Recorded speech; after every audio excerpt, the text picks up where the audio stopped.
네가 임신하는 바람에 내 인생 꼬였잖아. 술에 취한 남편이 산부인과 대기실 앞에서 소리쳤습니다. 임신한 게 아주 벼슬이지? 산부인과 대기실에 여성의 절규가 울려 퍼졌습니다. 아파 죽겠어요. 제발 그만하세요. 임신 9개월, 진통이 시작된 임산부가 바닥에 쓰러져 배를 감싸고 신음하고 있었습니다. 어디 여자가 남편한테 바락바락 해들어. 이래서 애비 없는 집 애들은 티가 난다니까. 옆에 있던 시어머니마저 임산부의 머리채를 잡으며 소리쳤습니다. 간호사들이 급히 달려와 말렸지만 이미 늦었습니다. 모든 것이 병원 CCTV에 그대로 녹화되고 있었습니다. 대기실에 있던 사람들은 경악을 금치 못했습니다. 도대체 무슨 일이 일어난 걸까요? 이 충격적인 사건의 전말이 궁금하시다면 잠시만 구독 버튼을 눌러주세요. 숨겨진 이야기의 진실을 매일 전해드립니다. 사건이 일어난 것은 낙엽이 내리는 가을, 한 산부인과 대기실에서였습니다. 지영 씨는 26살의 평범한 주부였습니다. 결혼한 지 2년째, 첫 아이를 가진 기쁨도 잠시, 요즘 들어 남편 상우 씨와의 관계가 예전 같지 않았습니다. 그날도 진통이 시작되자 지영 씨는 남편에게 전화를 걸었습니다. 여보, 진통이 시작된 것 같아요. 병원으로 와주세요. 하지만 전화 너머로 들려온 건 차가운 목소리였습니다. 알았어, 나중에. 그리고 전화가 끊어졌습니다. 지영 씨는 혼자서 택시를 타고 병원으로 향했습니다. 진통은 점점 심해졌고 대기실에서 혼자 진통을 견디고 있었습니다. 1시간이 지나고 2시간이 지났습니다. 남편은 오지 않았습니다. 산모 보호자분은 어디 계세요? 간호사가 물었습니다. 지영 씨는 부끄럽게 대답했습니다. 곧 올 거예요. 3시간째 드디어 남편이 나타났습니다. 하지만 뭔가 이상했습니다. 술 냄새가 진동했고 눈이 충혈되어 있었습니다. 그리고 뒤따라 시어머니 정자 씨도 들어왔습니다. 아이고, 우리 며느리 고생하네. 처음에는 정상적인 반응이었습니다. 하지만 분위기가 급변한 건 상우 씨가 입을 열면서부터였습니다. 진짜 타이밍 더럽게 안 좋네. 지영 씨가 놀라서 남편을 쳐다봤습니다. 여보, 무슨... 아니, 오늘 미나랑 약속 있었는데 취소해야 되잖아. 미나. 그 이름을 듣는 순간 지영 씨의 혈압이 치솟았습니다. 남편의 전 여자친구 이름이었습니다. 지금 무슨 소리를 하는 거예요? 지영 씨가 진통을 참으며 말했습니다. 하지만 상우 씨는 멈추지 않았습니다. 솔직히 말하면 원래 내 옆에 있을 사람은 미나였어. 너 때문에 내 인생이 완전히 꼬인 거야. 대기실이 순식간에 조용해졌습니다. 다른 환자들과 보호자들이 모두 이쪽을 쳐다봤습니다. 시어머니마저 거들었습니다. 그러게 말이야. 미나가 얼마나 좋은 애였는데. 집안도 좋고 학벌도 좋고. 진통 중인 지영 씨는 참을 수 없었습니다. 아파 죽겠는데 그만하세요. 지금 이런 얘기할 때예요? 그 순간이었습니다. 상우 씨가 갑자기 일어서더니 지영 씨의 다리를 발로 찼습니다. 어디서 큰 소리야? 지영 씨는 비명을 지르며 바닥에 쓰러졌습니다. 배를 감싸고 신음했습니다. 시어머니는 오히려 화를 냈습니다. 어디서 대드냐? 버릇없게. 그리고 지영 씨의 머리채를 잡고 흔들었습니다. 대기실이 아수라장이 되었습니다. 다른 환자들이 비명을 질렀고 간호사들이 급히 달려왔습니다. 지금 뭐 하는 거예요? 당장 그만두세요. 간호사들이 상우 씨와 시어머니를 말렸지만 이미 일은 벌어진 후였습니다. 지영 씨는 휠체어에 실려 응급실로 이송되었습니다. 조기 진통의 위험이 있었기 때문입니다. 그리고 이 모든 상황이 병원 CCTV에 그대로 녹화되고 있었습니다. 대기실에 있던 사람들은 모두 충격에 빠져 있었습니다. 어떻게 진통 중인 임산부에게 이런 일을 할 수 있단 말입니까? 한 중년 여성이 핸드폰을 꺼내 119에 신고했습니다. 여보세요. 병원에서 임산부 폭행 사건이 일어났어요. 상우 씨와 정자 씨는 그제서야 사태의 심각성을 깨달았습니다. 하지만 이미 모든 것이 늦었습니다. CCTV는 모든 것을 기록하고 있었고 목격자들은 이미 신고를 마쳤습니다. 지영 씨는 응급실에서 의사들의 응급처치를 받고 있었습니다. 다행히 아기는 무사했지만 산모의 상태가 심각했습니다. 지금 당장 수술실로 옮겨야 합니다. 의사의 급한 목소리가 복도에 울려 퍼졌습니다. 그 순간 병원 입구로 한 여성이 급하게 들어왔습니다. 부산에서 올라온 지영 씨의 친정 어머니 인숙 씨였습니다. 인숙 씨는 부산에서 새벽 5시 첫 차를 타고 서울로 올라왔습니다. 딸의 첫 출산을 도와주기 위해서였습니다. 우리 지영이가 혼자 얼마나 무서울까? 마음이 급해서 택시비도 아끼지 않고 병원으로 달려왔습니다. 평생 딸 하나만 바라보며 살아온 인숙 씨였습니다. 남편을 일찍 여의고 홀로 딸을 키우느라 얼마나 고생했는지 모릅니다. 그런데 병원 입구에서 믿을 수 없는 광경을 목격했습니다. 응급실에서 나오는 휠체어에 딸이 실려 있었습니다. 온몸이 떨리고 있었고 배를 감싸고 신음하고 있었습니다. 머리는 헝클어져 있었고 병원복이 찢어져 있었습니다. 지영아, 인숙 씨가 달려갔습니다. 하지만 더 충격적인 건 옆에 서 있는 사위와 사돈의 모습이었습니다. 술 냄새를 풍기며 뻔뻔하게 서 있는 상우, 그리고 아무렇지도 않은 표정으로 팔짱을 끼고 있는 정자 씨. 마치 자신들이 피해자인 양 억울한 표정까지 짓고 있었습니다. 도대체 무슨 일입니까? 인숙 씨가 떨리는 목소리로 물었습니다. 정자 씨가 대수롭지 않게 대답했습니다.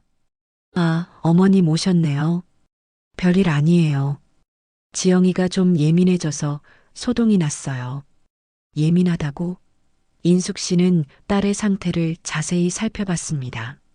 머리가 헝클어져 있었고 다리에 붉은 멍이 들어 있었습니다. 손목에도 멍이 있었습니다. 지영아, 무슨 일이야? 누가 이렇게 했어? 지영 씨는 엄마를 보자 참았던 눈물을 터뜨렸습니다. 엄마 아파요. 너무 아파요. 간호사가 급하게 끼어들었습니다. 보호자분, 빨리 수술실로 가야 합니다. 조기 진통이 시작됐고 산모 상태가 위험해요. 인숙 씨는 딸과 함께 수술실로 들어갔습니다. 그 과정에서 간호사로부터 더욱 충격적인 사실을 들었습니다. 아까 대기실에서 심각한 폭행이 있었어요. 병원 CCTV에 다 기록됐고 목격자들이 이미 신고했습니다. 임산부 폭행은 중범죄예요. 폭행? 인숙 씨의 머릿속이 하얘졌습니다. 설마 진통 중인 딸을? 누가 우리 지영이를? 남편분과 시어머님이요. 전 여자친구 얘기를 하면서 폭행했다고 목격자들이 증언했어요. 순간 인숙 씨의 혈압이 치솟았습니다. 하지만 지금은 딸의 출산이 우선이었습니다. 수술실 안은 긴박했습니다. 지영 씨의 혈압이 급상승했고 태아의 심박수도 불안정했습니다. 산모 상태가 매우 위험합니다. 스트레스성 조기 진통으로 응급 제왕절개를 고려해야 할 수도 있어요. 의사가 심각한 표정으로 말했습니다. 인숙 씨는 딸의 손을 꽉 잡았습니다. 지영아, 힘내. 엄마가 여기 있어. 우리 아기 꼭 무사히 낳자. 하지만 지영 씨는 계속 중얼거렸습니다. 엄마, 상우가 미나 얘기했어요. 미나가 더 좋았다고. 나 때문에 인생 망쳤다고. 인숙 씨는 치를 떨었습니다. 어떻게 진통 중인 아내에게 전 여자친구 얘기를 하고 발로 찰 수 있단 말입니까? 진정하세요, 지영 씨. 지금은 아기에게만 집중해야 해요. 의사가 말했지만 지영 씨의 상태는 계속 악화됐습니다. 스트레스와 충격으로 인한 위험한 조기 진통이었습니다. 1시간이 지났습니다. 2시간이 지났습니다. 3시간이 지났습니다. 의료진들은 계속 긴장 상태였습니다.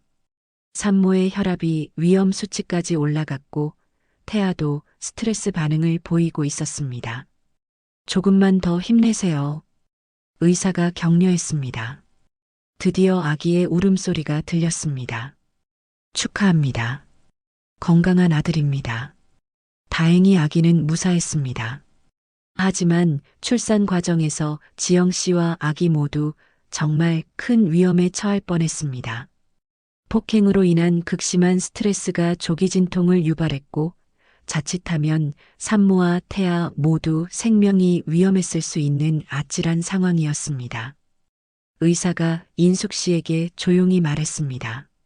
정말 다행입니다. 10분만 늦었어도 산모와 아기 모두 위험했을 거예요. 폭행으로 인한 스트레스가 이렇게 심각한 합병증을 일으킬 줄은 몰랐습니다. 인숙 씨는 갓 태어난 손자를 안으며 눈물을 흘렸습니다. 기쁨보다는 분노가 앞섰습니다. 회복실로 옮겨진 지영 씨는 여전히 충격에서 벗어나지 못했습니다. 엄마, 저 어떡하죠? 상우가 왜 그랬을까요? 제가 뭘 잘못했을까요? 인숙 씨는 딸의 손을 잡고 단호하게 말했습니다. 지영아, 내가 잘못한 게 하나도 없어. 엄마가 다 해결할게. 절대 가만히 있지 않을 거야. 그때 병실 문이 열리며 상우와 정자 씨가 들어왔습니다. 마치 아무 일도 없었다는 듯이 웃으며 우리 손자 보러 왔습니다. 어디 보자. 정자 씨가 태연하게 말했습니다. 상우도 덧붙였습니다. 지영아, 수고했어. 아들이라니 정말 다행이네. 우리 집안대를 이을 수 있겠어. 인숙 씨는 참을 수 없었습니다. 지금 뭐 하는 거예요? 어머님, 무슨 말씀을. 진통 중인 며느리를 폭행하고도 뻔뻔하게 여기 나타나세요? 상우가 어이없다는 듯 변명했습니다. 폭행이라니요. 그게 아니라 지영이가 갑자기 화를 내서 진정시키려고. 갑자기 화를 냈다고요? 진통 중에 전 여자친구 얘기를 듣고도 가만히 있으라고요? 병실이 조용해졌습니다. 정자 씨가 어색하게 웃었습니다. 어머님, 오해가 있으신 것 같은데. 우리가 언제 폭행을? 오해라고요? 인숙 씨가 일어섰습니다. 병원 CCTV에 다 찍혔다고 들었습니다. 목격자들도 많고 이미 신고도 들어갔어요. 상우와 정자 씨의 얼굴이 순식간에 창백해졌습니다. 그게 아니라 지금 당장 나가세요. 다시는 우리 지영이와 아기 앞에 나타나지 마세요. 인숙 씨의 목소리는 차갑고 단호했습니다. 각오하셔야 할 겁니다.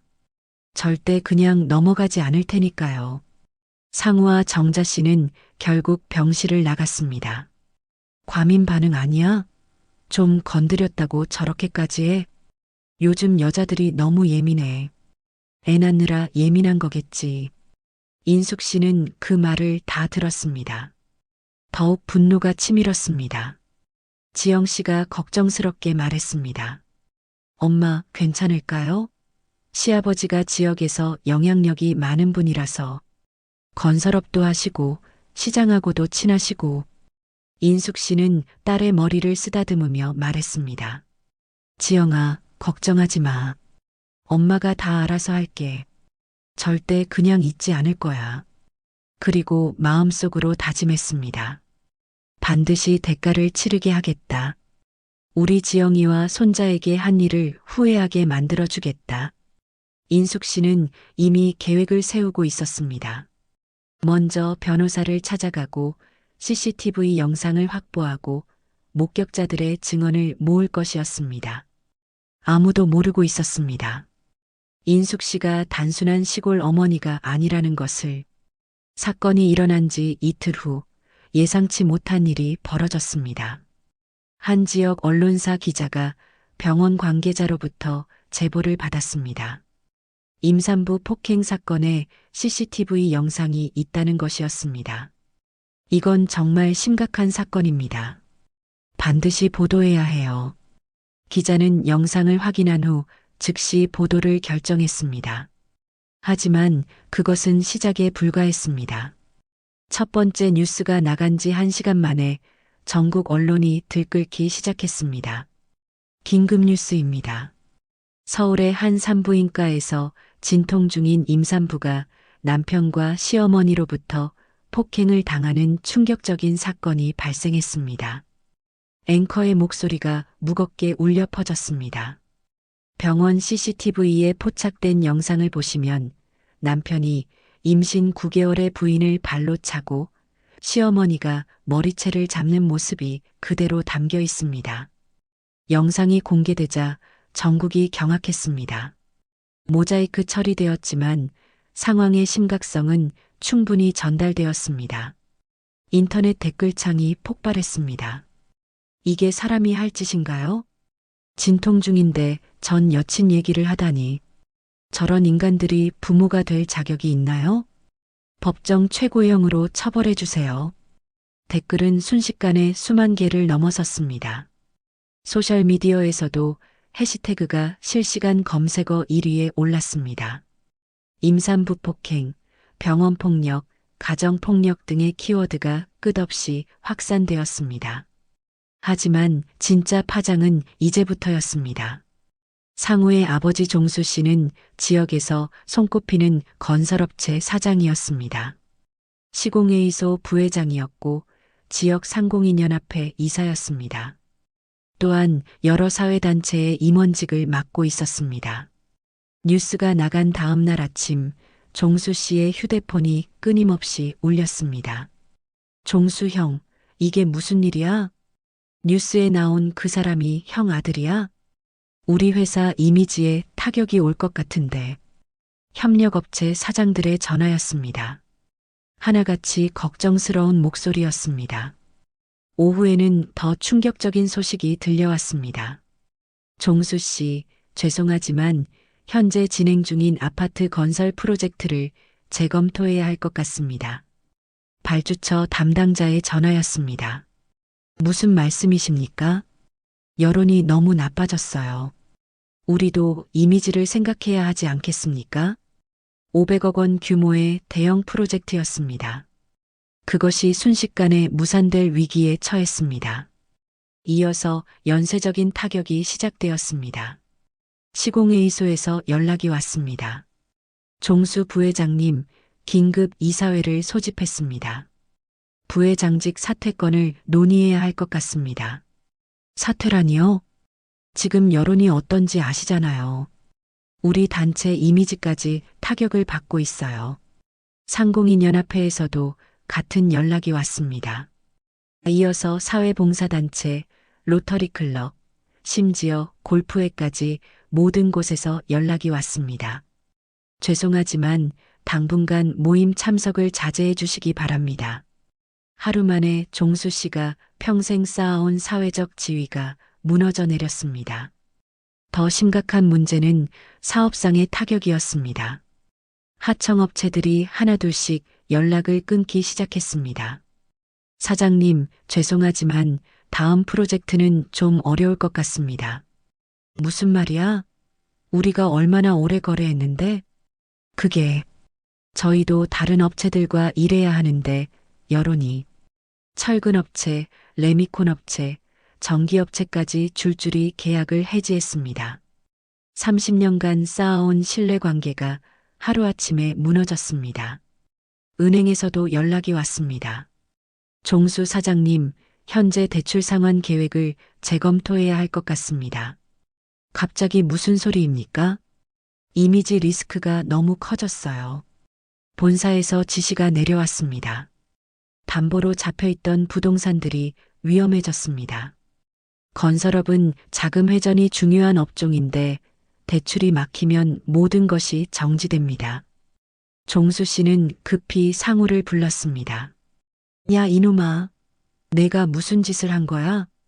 아버지, 그게 30년간 쌓아온 우리 집안이 하루아침에 망하게 생겼어. 정자 씨도 울상이 되어 말했습니다. 여보, 동네 사람들이 다 수군거려요. 마트 가기도 부끄러워요. 부끄럽긴 뭐가 부끄러워. 지금 회사가 망하게 생겼는데. 종수 씨는 머리를 쥐어뜯었습니다. 그런데 더 큰 충격이 기다리고 있었습니다. 지역 일간지에 사설이 실렸습니다. 임산부 폭행 사건과 지역 사회의 성찰. 제목부터 심상치 않았습니다.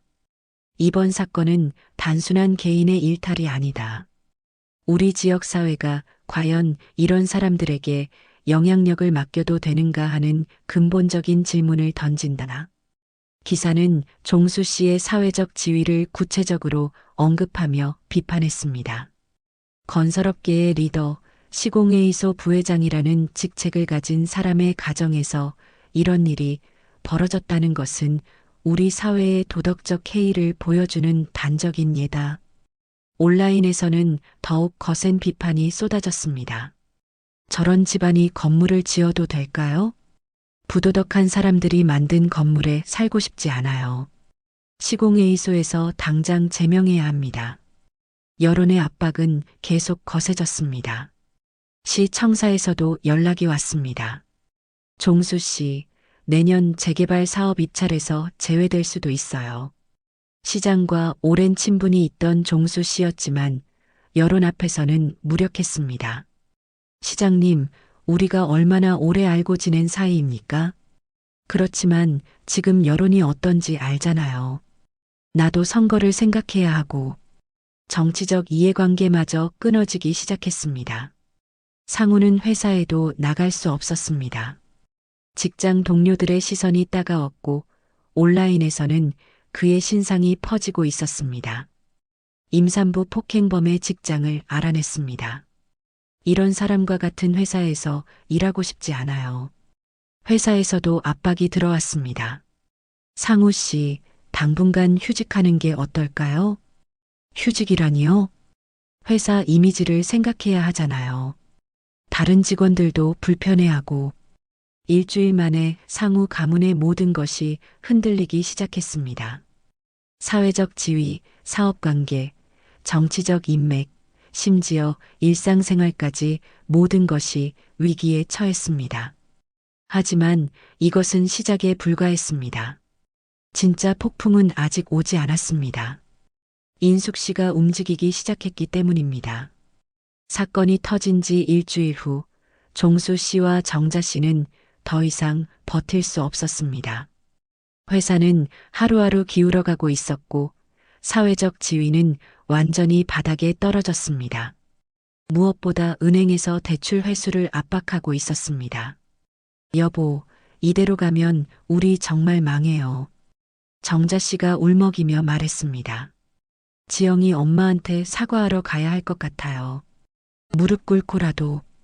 종수 씨는 자존심이 상했지만 현실을 인정할 수밖에 없었습니다. 하지만 인숙 씨의 연락처를 아는 사람이 없었습니다.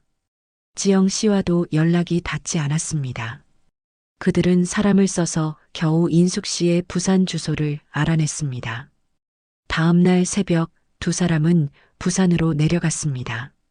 부산 해운대구의 한 오피스텔 앞에서 차를 세웠습니다. 2층 사무실 앞에 도착했을 때 간판을 보고 깜짝 놀랐습니다. 인숙 회계사무소. 회계사? 인숙 씨가 회계사였다는 걸 전혀 몰랐습니다. 그저 평범한 시골 어머니라고 생각했던 것입니다. 문을 열고 들어가니 깔끔한 사무실이 나타났습니다. 직원 3명이 일하고 있었고 안쪽에 인숙 씨가 앉아 있었습니다. 어머님, 종수 씨가 급하게 인사했습니다. 인숙 씨는 차가운 눈으로 그들을 바라봤습니다. 무슨 일로 오셨습니까? 냉랭한 목소리였습니다. 저희가 사과하러 왔습니다. 정자 씨가 떨리는 목소리로 말했습니다. 제발 용서해 주세요. 저희가 무릎 꿇고 사과드릴게요. 종수 씨가 정말로 무릎을 꿇으려고 했습니다. 하지만 인숙 씨가 손을 들어 제지했습니다. 일어나세요. 그리고 의자에서 일어나더니 창문 쪽으로 걸어갔습니다. 용서요? 무슨 용서를 원하시는 건가요? 저희가 잘못했으니까 지영이한테도 사과하고 다시 가족으로. 가족이라고 하셨나요? 인숙 씨가 돌아서며 날카롭게 물었습니다. 진통 중인 며느리를 발로 차고 머리채를 잡은 사람들이 가족이라고 하시는 건가요? 두 사람은 말문이 막혔습니다. 인숙 씨는 책상으로 돌아와 서류를 꺼냈습니다. 저는 이미 변호사를 선임했습니다. 변호사를요? 네. 가정폭력 전문 변호사요. 형사 고발과 민사 소송을 동시에 준비하고 있어요. 종수 씨의 얼굴이 창백해졌습니다. 어머님, 그렇게까지 하실 건 없지 않습니까? 사과로 해결될 문제가 아닙니다. 인숙 씨의 목소리는 더욱 차가워졌습니다. 병원 CCTV 영상은 이미 확보했고 목격자 진술서도 받았어요. 의무 기록도 모두 복사해뒀고요. 정자 씨가 울먹이며 매달렸습니다. 어머니, 제발이요. 저희도 이제 나이가 들어서 잘못을 깨달았어요. 깨달았다고요? 인숙 씨가 냉소를 머금고 말했습니다. 일주일 전까지만 해도 지영이가 예민해서 그랬다고 하시지 않았나요? 그건 양육권 제한 소송도 준비하고 있어요. 양육권이요? 가정폭력 가해자에게는 양육권이 제한됩니다. 상우 씨는 앞으로 아이를 볼 수 없을 거예요. 종수 씨가 급하게 말했습니다. 그건 너무하지 않습니까? 아무래도 손자인데. 너무하다고요? 인숙 씨의 눈에 분노가 일었습니다. 진통 중인 임산부를 폭행한 게 너무한 게 아니라 그에 대한 법적 처벌이 너무하다는 말씀이신가요? 인숙 씨는 책상 서랍을 열어 또 다른 서류를 꺼냈습니다. 손해배상 청구서입니다. 정신적 피해, 의료비, 산후조리비, 위자료 포함해서 2억 원을 청구할 예정이에요. 2억 원이요? 종수 씨가 경악했습니다. 많다고 생각하세요? 임산부 폭행의 정신적 피해를 돈으로 환산하면 이 정도도 적은 편입니다. 정자 씨가 울면서 애원했습니다. 어머니, 정말 제발이에요. 저희 살려주세요. 지금 회사도 망하게 생겼고 집도 경매에 넘어갈 위기예요. 그건 제 문제가 아닙니다. 인숙 씨의 대답은 냉정했습니다. 본인들이 저지른 일의 결과를 감당하셔야죠. 종수 씨가 마지막으로 애원했습니다. 어머님, 저희가 정말 잘못했어요. 앞으로 지영이한테 정말 잘할게요. 반성이요? 인숙 씨가 냉소했습니다. 상우 씨가 어제 직장 동료들한테 뭐라고 했는지 아세요? 여자들이 유난스럽다고 했어요. 조금 건드렸다고 호들갑 떤다고. 그런 말을 했다고요? 네. 제가 사람을 시켜서 확인했어요. 인숙 씨는 일어서서 사무실 문을 열었습니다. 돌아가세요. 더 이상 할 얘기가 없어요. 어머님. 그리고 다시는 저나 제 딸에게 접근하지 마세요. 접근 금지 신청도 할 예정이니까요.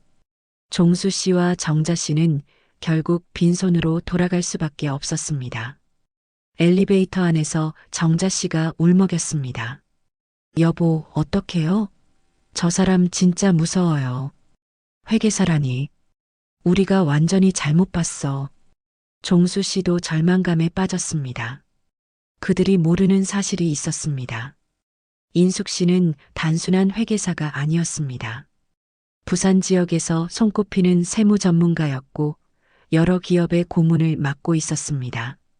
무엇보다 법정 증언 경험이 풍부했습니다. 각종 세무조사와 법정 다툼에서 승소해온 경력이 있었습니다. 그런 사람과 맞서려 했던 것입니다. 부산에서 돌아온 종수 씨와 정자 씨는 완전히 의기소침해졌습니다. 이제 정말 끝이야. 종수 씨가 머리를 쥐어뜯었습니다. 회계사가 법까지 잘 안다니. 우리가 이길 수 있을까? 하지만 이미 늦었습니다. 인숙 씨는 움직이기 시작했고 그녀의 계획은 이제 막 시작된 것이었습니다. 다음 날 인숙 씨는 서울의 유명한 법무법인을 찾았습니다. 임산부 폭행 사건으로 상담 신청한 인숙입니다. 변호사는 자료를 검토한 후 놀라워했습니다. 이 정도 증거면 형사처벌은 확실하겠는데요? 민사소송도 승소 가능성이 높아 보입니다. 그럼 바로 시작하죠. 인숙 씨의 목소리는 확신에 차 있었습니다. 진짜 전쟁이 시작되었습니다. 2달 후 드디어 재판이 시작되었습니다. 서울중앙지방법원 제3법정 오전 10시. 방청석은 이미 만석이었습니다. 언론사 기자들과 여성단체 관계자들, 그리고 이 사건에 관심을 가진 시민들로 가득했습니다. 피고인 상우가 수갑을 찬 채 법정에 들어섰습니다. 2달 사이에 많이 야위어 보였습니다. 구치소 생활이 만만치 않았던 것 같습니다. 변호인석에는 종수 씨가 선임한 유명 변호사가 앉아 있었습니다. 하지만 표정이 좋지 않았습니다. 반대편 원고인석에는 인숙 씨와 지영 씨가 앉아 있었습니다. 지영 씨는 아직 산후 회복 중이라 창백해 보였지만 의연한 모습이었습니다. 판사가 입정하자 법정이 조용해졌습니다. 지금부터 가정폭력 범죄의 처벌 등에 관한 특례법 위반 사건을 심리하겠습니다. 판사의 엄숙한 목소리가 법정에 울려 퍼졌습니다. 검사가 일어서서 기소 내용을 읽기 시작했습니다. 피고인 상우는 임신 9개월인 피해자 지영을 상대로 진통 중인 병원에서 발로 차고 모친과 함께 머리채를 잡아 폭행했습니다. 방청석에서 작은 탄식이 들렸습니다. 검사는 계속했습니다. 이는 임산부를 대상으로 한 중폭행으로 태아의 생명까지 위험에 빠뜨린 극히 악질적인 범죄입니다. 상우의 변호사가 일어났습니다. 재판장님, 피고인은 당시 술에 취한 상태였고 순간적인 실수였습니다. 평소 부인을 사랑했다고요? 검사가 날카롭게 반박했습니다.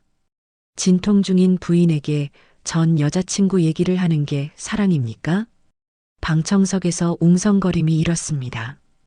판사가 조용히 하라고 지시한 후 증거 조사를 시작했습니다. 검사, 증거를 제시하세요. 가장 먼저 제시된 것은 병원 CCTV 영상이었습니다. 대형 스크린에 그날의 충격적인 장면이 재생되었습니다. 술에 취한 상우가 진통 중인 지영을 발로 차는 모습, 정자 씨가 머리채를 잡는 모습이 선명하게 나타났습니다. 방청석에서 경악성이 터져 나왔습니다. 으악! 저런 짐승 같은. 판사가 다시 정숙을 요구했습니다. 영상 속에서 지영 씨가 바닥에 쓰러져 배를 감싸고 신음하는 모습이 보였습니다. 그런데도 상우는 계속 소리를 지르고 있었습니다. 너 때문에 내 인생 꼬였어.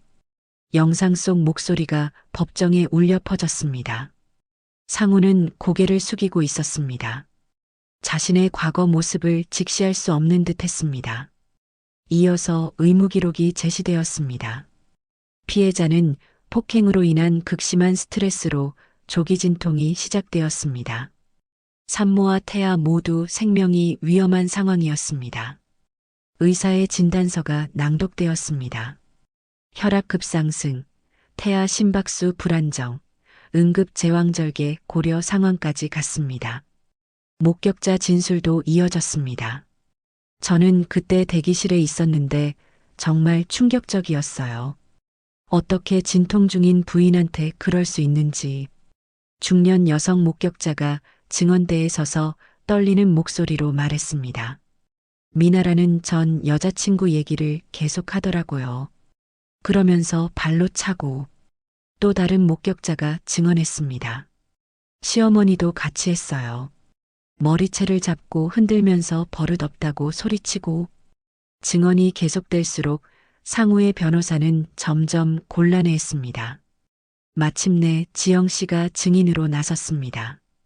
그날 저는 혼자 3시간 동안 진통을 견뎠어요. 지영 씨의 목소리는 떨렸지만 또렷했습니다. 남편이 왔을 때 정말 고마웠어요. 하지만 술 냄새를 맡는 순간 불안했죠. 그 후 어떤 일이 있었나요? 검사가 물었습니다. 미나 얘기를 시작했어요. 미나가 더 좋았다고, 저 때문에 인생이 꼬였다고. 방청석에서 분노의 한숨이 새어나왔습니다. 그래서 항의했더니 발로 찼어요. 그 순간 정말 죽을 것 같았어요. 지영 씨가 눈물을 흘렸습니다.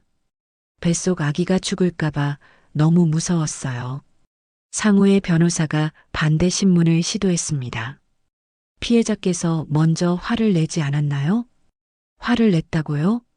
지영 씨가 믿을 수 없다는 표정으로 반문했습니다. 진통 중에 전 여자친구 얘기를 듣고 화를 내는 게 잘못인가요? 변호사는 더 이상 질문할 수 없었습니다. 마지막으로 인숙 씨가 증인으로 나섰습니다. 저는 딸이 응급실에 실려가는 모습을 직접 봤습니다. 인숙 씨의 목소리는 차갑고 단호했습니다. 머리는 헝클어져 있었고 다리에는 멍이 들어 있었어요. 그런데 가해자들은 아무렇지도 않게 서 있었습니다. 그때 어떤 기분이셨나요? 분노했습니다. 어떻게 진통 중인 며느리를 그렇게 대할 수 있는지 이해할 수 없었어요. 모든 증거 조사가 끝난 후 최후 변론이 시작되었습니다. 검사가 일어섰습니다. 재판장님, 이 사건은 단순한 가정폭력이 아닙니다. 임산부와 태아의 생명을 위험에 빠뜨린 중범죄입니다. 피고인은 반성의 기색도 없이 피해자를 비난했습니다. 엄중한 처벌이 필요합니다. 상우의 변호사도 최후 변론을 했지만 설득력이 부족했습니다. 피고인이 반성하고 있으니 선처를 부탁드립니다. 하지만 그동안의 증거가 너무 명확했습니다. 드디어 선고 시간이 되었습니다. 판사가 일어서자 법정이 숨소리조차 들리지 않을 만큼 조용해졌습니다. 피고인 상우에게 징역 1년 6개월을 선고합니다. 방청석에서 박수가 터져나왔습니다. 또한 피해자에게 위자료 5천만 원을 배상하고 피해자와 그 자녀에 대한 접근 금지 명령을 내립니다. 박수는 더욱 커졌습니다. 여성단체 관계자들이 환호성을 질렀습니다. 정의가 승리했다. 임산부 폭행은 중범죄다.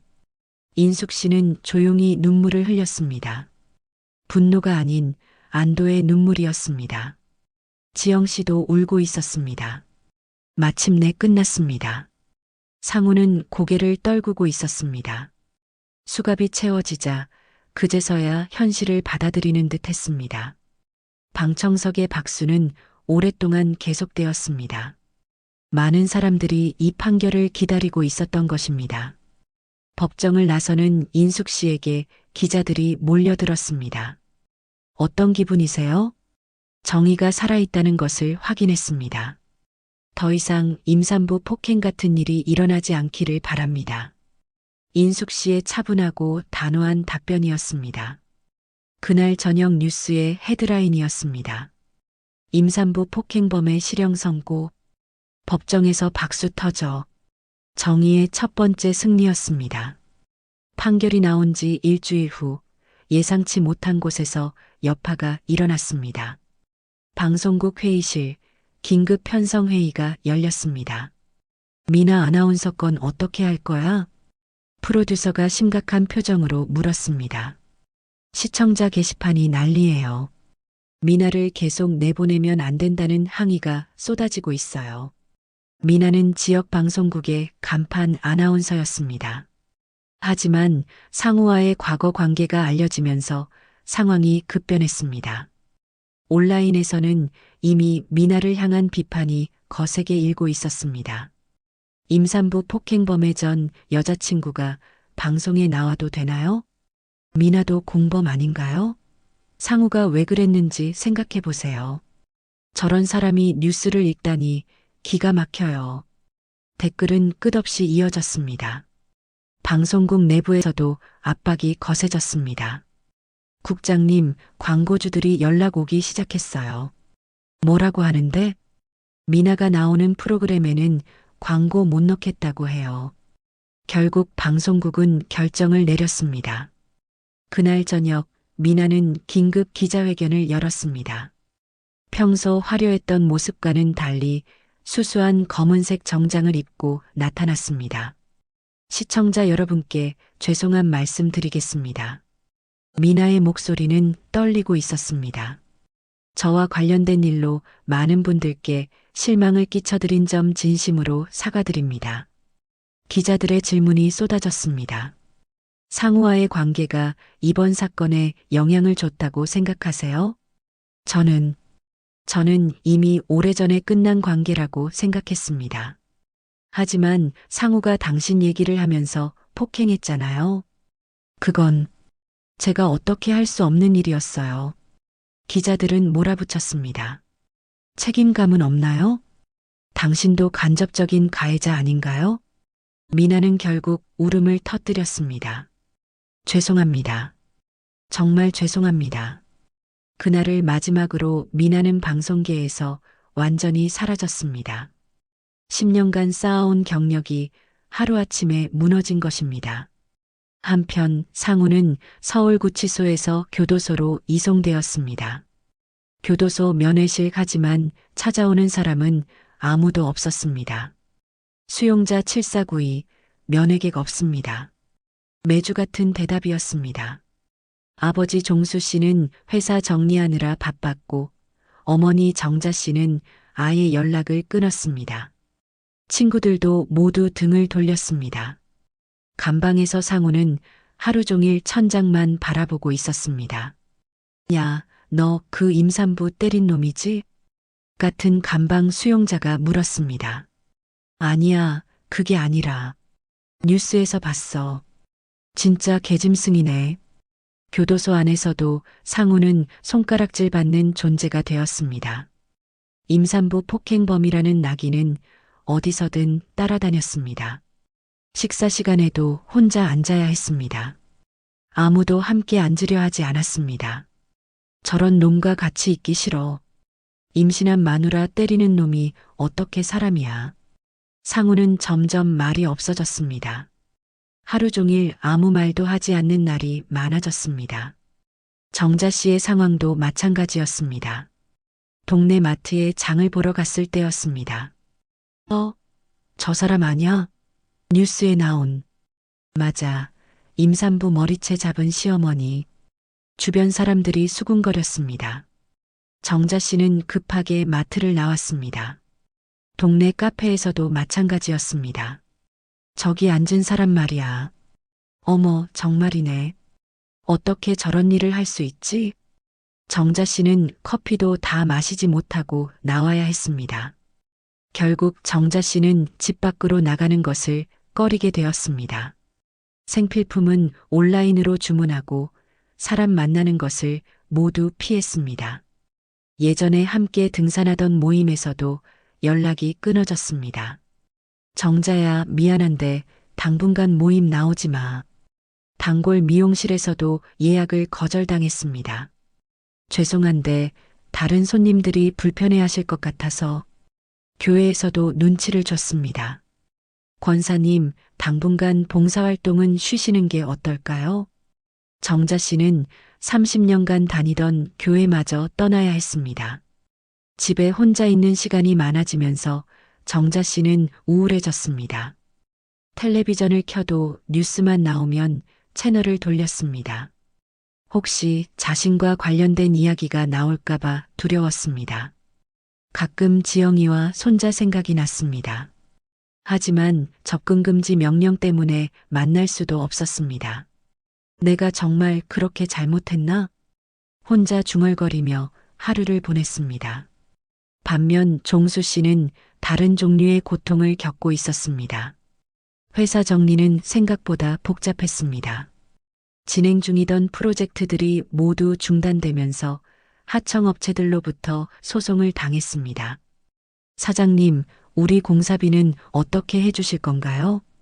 자재비라도 먼저 정산해 주세요.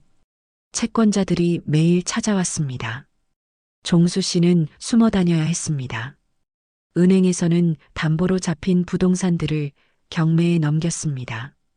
평생 모은 재산이 반값에 팔려나갔습니다. 30년 공든 탑이 하루아침에 무너지는구나.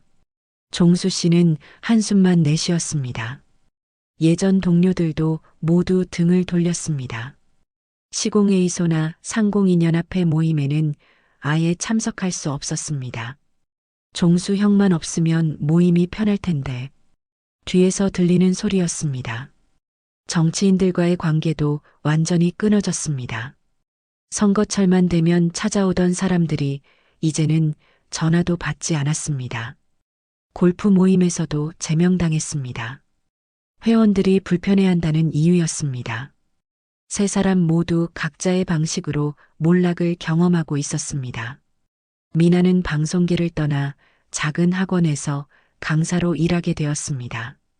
예전 화려했던 모습은 온데간데 없었습니다. 상우는 교도소에서 하루하루를 견디며 출소 후의 암울한 미래를 걱정했습니다. 정자 씨는 집에 틀어박혀 우울한 나날을 보냈습니다. 종수 씨는 빚더미에 앉아 남은 재산 정리에만 매달렸습니다. 한때 지역의 유력한 가문이었던 그들의 모습은 어디에도 없었습니다. 모든 것이 그날 병원에서 시작된 일 때문이었습니다. 순간의 분노가 일생을 망친 것입니다. 하지만 이것은 아직 끝이 아니었습니다. 진짜 반전이 기다리고 있었기 때문입니다. 같은 시기 완전히 다른 곳에서는 전혀 다른 이야기가 펼쳐지고 있었습니다. 서울 마포구의 한 아파트, 오후 2시, 따뜻한 햇살이 거실 창문으로 스며들었습니다. 지영 씨가 생후 3달 된 아들 준혁이를 안고 있었습니다. 아기는 건강하게 자라고 있었습니다. 우리 준혁이 많이 컸네. 지영 씨의 목소리에는 따스함이 가득했습니다. 몇 달 전에 창백했던 모습은 온데간데 없었습니다. 인숙 씨가 부엌에서 미역국을 끓이고 있었습니다. 지영아, 미역국 다 됐어. 와서 먹어. 네, 엄마. 지영 씨는 아기를 침대에 눕히고 식탁으로 갔습니다. 소박하지만 정갈한 밥상이 차려져 있었습니다. 엄마가 해주시는 밥이 제일 맛있어요. 많이 먹어야 해. 아직 몸조리 중이잖아. 인숙 씨는 딸이 밥을 먹는 모습을 흐뭇하게 바라봤습니다. 이 아파트는 인숙 씨가 새로 마련한 것이었습니다. 전세금은 상우에게서 받은 위자료와 인숙 씨의 적금을 합쳐서 마련했습니다. 엄마, 정말 고마워요. 엄마가 아니었으면 어떻게 됐을지. 무슨 소리야? 당연한 거지. 그때 현관문이 열리며 지영 씨의 언니 지수가 들어왔습니다. 언니, 지영아, 오늘 컨디션 어때? 지수는 부산에서 올라와 언니를 돌보고 있었습니다. 평소 직장 다니느라 바빴지만 이번 일 이후로는 언니가 우선이었습니다. 많이 좋아졌어요. 준혁이도 잘 먹고 잘 자고. 다행이다. 우리 조카 어디 보자. 지수가 준혁이를 안았습니다. 아기는 이모를 알아보는 듯 방긋 웃었습니다. 어머, 웃었다. 엄마, 준혁이가 웃었어요. 세 여자는 아기를 둘러싸고 행복해했습니다. 평범하지만 소중한 순간이었습니다. 저녁 시간 작은 거실에서 네 식구가 함께 저녁을 먹었습니다. 지영아, 이제 앞으로 계획을 세워봐야겠다. 인숙 씨가 말했습니다. 계획이요? 아기 키우는 것도 중요하지만 내 인생도 생각해야지. 지영 씨는 잠시 생각했습니다. 엄마, 저는 일단 준혁이만 잘 키우고 싶어요. 나중에 좀 더 크면 그때 생각해 볼게요. 그래, 급할 것 없어. 천천히 하자. 지수가 웃으며 말했습니다. 지영아, 너 요즘 정말 밝아졌다. 예전보다 훨씬 좋아 보여. 정말요? 응. 그때는 항상 눈치 보고 조심스러워 했는데 지금은 편해 보여. 지영 씨는 고개를 끄덕였습니다. 맞아요. 이상하게 마음이 편해요.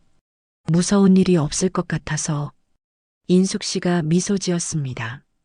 당연하지. 이제 아무도 우리 지영이 괴롭히지 못해. 밤이 되어 지영 씨는 준혁이에게 젖을 먹이고 있었습니다. 조용한 새벽 모유 수유 시간이었습니다. 준혁아, 엄마가 너만큼은 꼭 지켜줄게. 지영 씨는 아기를 보며 속삭였습니다. 아빠는 없지만 할머니하고 이모가 있잖아. 우리 행복하게 살자. 며칠 후 인숙 씨는 지영에게 제안했습니다. 지영아, 잠깐 준혁이 돌봐줄 테니까 근처 카페에서 차라도 마시고 와. 엄마, 괜찮아요. 저는 집에 있는 게 좋아요. 아니야. 가끔은 바람도 쐬고 해야 해. 계속 집에만 있으면 답답하잖아. 결국 지영 씨는 혼자 외출했습니다. 몇 달 만에 자유로운 시간이었습니다. 카페에 앉아 커피를 마시며 창밖을 바라봤습니다. 사람들이 바쁘게 오가는 모습이 평화로워 보였습니다. 이제 정말 새로 시작하는 거구나. 지영 씨는 마음속으로 다짐했습니다. 핸드폰을 꺼내 준혁이 사진을 봤습니다. 방금 전에 찍은 잠자는 모습이었습니다. 옆 테이블에 젊은 엄마가 말을 걸었습니다. 아기 정말 예쁘네요. 몇 개월 됐어요? 3달 됐어요. 아, 저희 아이랑 비슷하네요. 처음 키우시는 거예요? 네. 힘들죠? 저도 처음에는 정말 힘들었어요. 자연스럽게 육아 이야기가 시작되었습니다. 지영 씨에게는 새로운 경험이었습니다. 우리 동네 육아 모임이 있어요. 관심 있으시면 같이 해요. 정말요? 네, 아기들도 서로 놀고 엄마들도 정보 공유하고 정말 좋아요. 지영 씨는 처음으로 사람들과 어울리고 싶다는 생각이 들었습니다. 집에 돌아와서 인숙 씨에게 말했습니다. 엄마, 오늘 카페에서 좋은 사람 만났어요. 그래, 어떤 사람? 육아 모임이 있다고 하네요. 참여해봐도 될까요? 좋지, 물론이야. 사람들과 어울려야 해. 일주일 후 지영 씨는 처음으로 육아 모임에 참여했습니다. 준혁이를 안고 나간 것입니다. 안녕하세요, 지영이에요. 어머, 준혁이 정말 예쁘네요. 다른 엄마들이 반겨주었습니다. 아기들도 서로 호기심 있게 바라봤습니다. 이유식은 언제부터 시작하세요? 밤잠은 잘 자요? 예방접종은 어디서 하세요? 여러 가지 정보를 나누며 즐거운 시간을 보냈습니다. 지영 씨는 오랜만에 마음 편히 웃었습니다. 집에 돌아와서 인숙 씨와 지수에게 이야기했습니다. 정말 좋은 분들이에요. 다음 주에도 만나기로 했어요. 그래, 좋다. 친구들이 있어야지. 그날 밤 지영 씨는 준혁이를 재우며 생각했습니다. 이제 정말 행복할 수 있을 것 같아. 몇 달 전만 해도 상상할 수 없었던 평화로운 일상이었습니다. 어느 날 저녁 준혁이가 처음으로 뒤집기를 성공했습니다. 어머, 준혁이가 뒤집었어요. 지영 씨가 소리쳤습니다. 인숙 씨와 지수가 달려왔습니다. 정말이네. 우리 준혁이 대단하다. 세 여자는 아기의 작은 성취를 함께 축하했습니다. 그 순간 지영 씨는 깨달았습니다. 진짜 가족이 무엇인지, 진짜 행복이 무엇인지를. 폭력과 무시가 있던 과거와는 완전히 다른 사랑과 보호가 있는 현재였습니다. 엄마, 정말 고마워요. 엄마가 아니었으면. 그만해. 우리는 가족이잖아. 인숙 씨가 딸과 손자를 끌어안았습니다. 따뜻하고 평화로운 새 출발이었습니다. 1년 후 두 개의 완전히 다른 풍경이 펼쳐졌습니다. 먼저 상우 가문의 이야기입니다.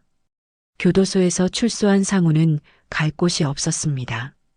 집은 이미 경매로 넘어갔고 부모님은 임대 아파트에서 겨우 연명하고 있었습니다. 아들아, 미안하다. 종수 씨는 야위어진 모습으로 상우를 맞았습니다. 예전에 당당했던 모습은 어디에도 없었습니다. 아버지, 우리 때문에 내가 고생했구나. 하지만 상우도 달라진 게 없었습니다. 여전히 자신의 잘못을 제대로 인정하지 못했습니다. 내가 그렇게 잘못했나? 다른 사람들도 부부싸움 하는데. 종수 씨는 한숨만 내쉬었습니다. 정자 씨는 우울증이 심해져서 정신과 치료를 받고 있었습니다. 하루 종일 집에만 있으며 사람 만나는 것을 극도로 꺼렸습니다. 여보, 밖에 나가자. 싫어. 사람들이 다 쳐다봐. 이제 아무도 신경 안 써. 아니야. 다 알고 있어. 정자 씨는 피해망상에 시달리고 있었습니다. 상우는 일자리를 구하려 했지만 쉽지 않았습니다. 인터넷에 그의 이름을 검색하면 임산부 폭행 기사가 가장 먼저 나왔습니다. 죄송합니다. 다른 지원자로 결정했습니다. 이유라도 알 수 있을까요? 그냥 회사 사정으로. 면접관들은 말을 아꼈지만 상우는 이유를 알고 있었습니다. 결국 상우는 일용직으로 연명해야 했습니다. 건설 현장에서 막노동을 하며 하루하루를 버텼습니다. 야, 너 그 임산부 때린 놈 아니야? 현장에서도 손가락질 받기는 마찬가지였습니다. 미나는 더욱 처참했습니다. 방송계에서 완전히 퇴출된 후 작은 학원에서 강사로 일하고 있었습니다. 하지만 거기서도 오래 버티지 못했습니다. 학부모들이 불편해한다는 이유로 해고되었습니다. 결국 미나는 지방으로 내려가 이름을 바꾸고 살아야 했습니다. 이것이 상우 가문의 현재 모습이었습니다. 한때 지역의 유력 가문이었지만 이제는 사회 밑바닥에서 각자 생존을 위해 발버둥 치고 있었습니다. 반면 지영 씨 가족의 모습은 완전히 달랐습니다. 같은 시각 마포구 아파트에서는 따뜻한 웃음소리가 들렸습니다. 할머니, 할머니. 두 돌이 된 준혁이가 인숙 씨에게 달려갔습니다. 건강하게 자란 아이는 집안의 햇살 같은 존재였습니다. 우리 준혁이 오늘 뭐 했어? 엄마랑 공원 갔어요. 지영 씨는 육아 모임에서 만난 친구들과 함께 아이를 키우고 있었습니다. 혼자가 아니라 여러 엄마들과 함께 정보를 나누며 즐겁게 육아를 하고 있었습니다. 지영아, 요즘 정말 밝아 보인다. 네, 정말 행복해요. 지영 씨는 진심으로 말했습니다. 인숙 씨도 손자와 딸을 돌보는 일이 즐거웠습니다. 부산의 사무실은 후배에게 맡기고 서울에서 가족과 함께 지내고 있었습니다. 엄마, 제가 일을 다시 시작해도 될까요? 지영 씨가 조심스럽게 물었습니다. 물론이지. 뭘 하고 싶어? 육아용품 쇼핑몰을 해보고 싶어요. 육아 모임에서 많이 배웠거든요. 좋은 생각이야. 엄마가 도와줄게. 인숙 씨는 딸의 새로운 도전을 응원했습니다. 지수도 자주 올라와서 조카를 돌봤습니다. 지영아, 준혁이 정말 똑똑하다. 벌써 단어를 이렇게 많이 알아? 언니가 자주 와서 많이 가르쳐줘서 그래요. 가족들의 사랑 속에서 준혁이는 밝고 건강하게 자라고 있었습니다. 어느 날 지영 씨는 준혁이와 함께 공원을 산책하고 있었습니다. 엄마, 저기 나비. 준혁이가 손가락으로 가리키며 소리쳤습니다. 그래, 예쁘지? 지영 씨는 아이의 손을 잡고 나비를 따라 걸었습니다. 그때 맞은편에서 초라한 차림의 남자가 걸어오는 것을 봤습니다. 상우였습니다. 일순간 지영 씨는 긴장했습니다. 하지만 상우는 그들을 알아보지 못하는 듯 했습니다. 아니, 알아봤을 수도 있지만 모른 척 지나갔습니다. 준혁이는 아빠를 본 적이 없으니 당연히 모를 수밖에 없었습니다. 엄마, 왜 멈췄어요? 아니야, 가자. 지영 씨는 아이의 손을 잡고 다른 길로 걸었습니다. 집에 돌아와서 인숙 씨에게 말했습니다. 엄마, 오늘 상우를 봤어요. 그래, 어땠어? 많이 초라해 보였어요. 그런데 이상하게 무섭지 않았어요. 당연하지. 이제 우리를 해칠 수 없잖아. 인숙 씨는 담담하게 말했습니다. 그리고 준혁이도 모르고. 그게 다행이야. 아이에게는 상처가 될 일이 없어야지. 그날 밤 지영 씨는 준혁이를 재우며 생각했습니다. 1년 전만 해도 상상할 수 없었던 평화로운 일상이었습니다. 폭력과 무시가 일상이었던 과거와는 완전히 다른 삶이었습니다. 준혁아, 엄마가 너를 지켜줄 거야. 할머니도 있고 이모도 있어. 우리는 절대 혼자가 아니야. 지영 씨는 아이를 보며 속삭였습니다. 인숙 씨도 거실에서 차를 마시며 생각에 잠겼습니다. 1년 전 그날 병원에서 딸이 폭행당하는 모습을 본 순간부터 시작된 일들이었습니다. 분노했습니다. 하지만 그 분노를 정의로 승화시켰습니다. 법적 절차를 통해 가해자들을 처벌받게 했고 딸과 손자를 보호했습니다. 분노만으로는 안 돼. 지혜롭게 행동해야 해. 그것이 인숙 씨의 신념이었습니다. 이제 딸과 손자는 안전했습니다. 사랑받으며 자라고 있었습니다. 반면 가해자들은 각자의 방식으로 대가를 치르고 있었습니다. 폭력은 가정을 무너뜨렸습니다. 하지만 어머니의 분노와 사랑은 정의를 세웠고 새로운 길을 열었습니다.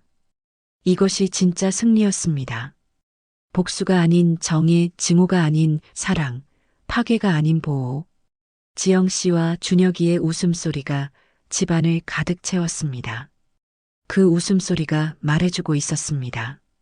진짜 힘은 폭력이 아니라 사랑에서 나온다는 것을, 진짜 가족은 혈연이 아니라 서로를 보호하고 사랑하는 마음에서 만들어진다는 것을, 그리고 어떤 어둠 속에서도 희망의 빛은 반드시 찾아온다는 것을. 여러분은 어떻게 생각하시나요? 진정한 가족의 의미는 무엇일까요? 그리고 우리는 사랑하는 사람을 어떻게 지켜야 할까요?